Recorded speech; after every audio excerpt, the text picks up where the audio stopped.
हाँ जी, एसएस जैन बरादरी 39 सेक्टर को आज गुरनी मैया ने चातुर्मास की स्वीकृति प्रदान की है।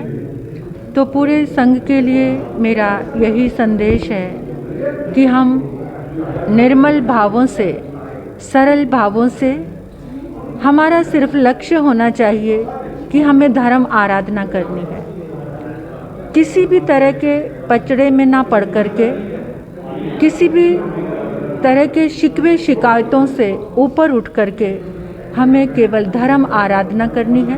हमें समझना है इस महत्व को, चातुर्मास क्या है, भगवान महावीर के सिद्धांत क्या हैं। क्योंकि आज देखा जाए तो पंप एंड शो में इंसान आज इतना ज़्यादा डिस्ट्रैक्ट हो रहा है कि जो वास्तविक वैल्यूज़ हैं, मूल्य हैं हमारे, उनको तो भूल गए हैं।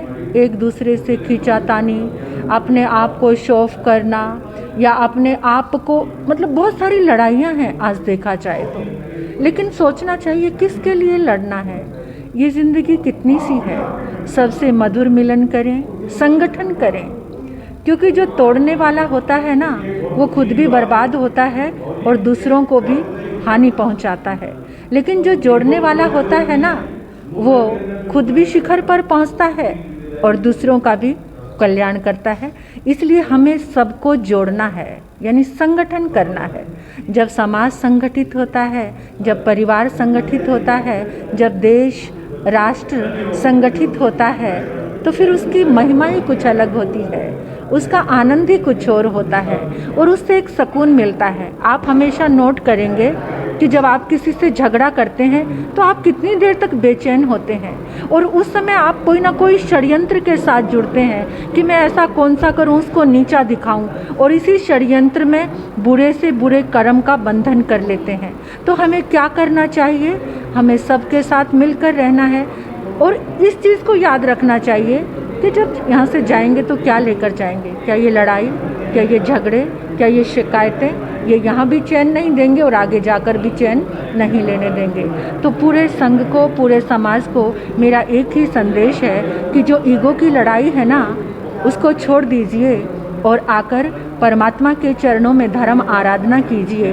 कितना आनंद आएगा। वास्तविक रूप में देखा जाए तो सब अपने हैं, कोई भी पराया नहीं है। फिर किसके लिए लड़ रहे हो? कौन सी लड़ाई लड़ रहे हो? क्यों एक दूसरे से दूर हो रहे हो? क्यों झगड़े डाल रहे हो? क्यों ऐसी शिकायतों में पल रहे हो और दूसरों के अंदर भी वही वाइब्रेशन ट्रांसफ़र कर रहे हो? ये हमको नहीं करना। तो मेरा पूरे संघ के लिए यही संदेश है, एक बने, नेक बने और नेक बन करके सबको धर्म से जोड़ें, खुद भी आनंद में रहें, दूसरों को भी आनंद देने का हेतु बने। वास्तविक रूप में महावीर का श्रावक वही है, वास्तविक रूप में महावीर का पुत्र वही है जो इस संदेश, सिद्धांत और वैल्यूज़ को लेकर चलता है। अब झगड़े कराने वाला कौन है ये आप खुद ही समझ सकते हो। इनको मिटाना है, एकता का बिगुल लेकर हम सबको निकलना है। वो मधुर बंसुरी बजाएंगे एकता की, तो सब प्रेम से झूमेंगे, आनंद से नाचेंगे, गाएंगे और खुशियाँ मनाएंगे।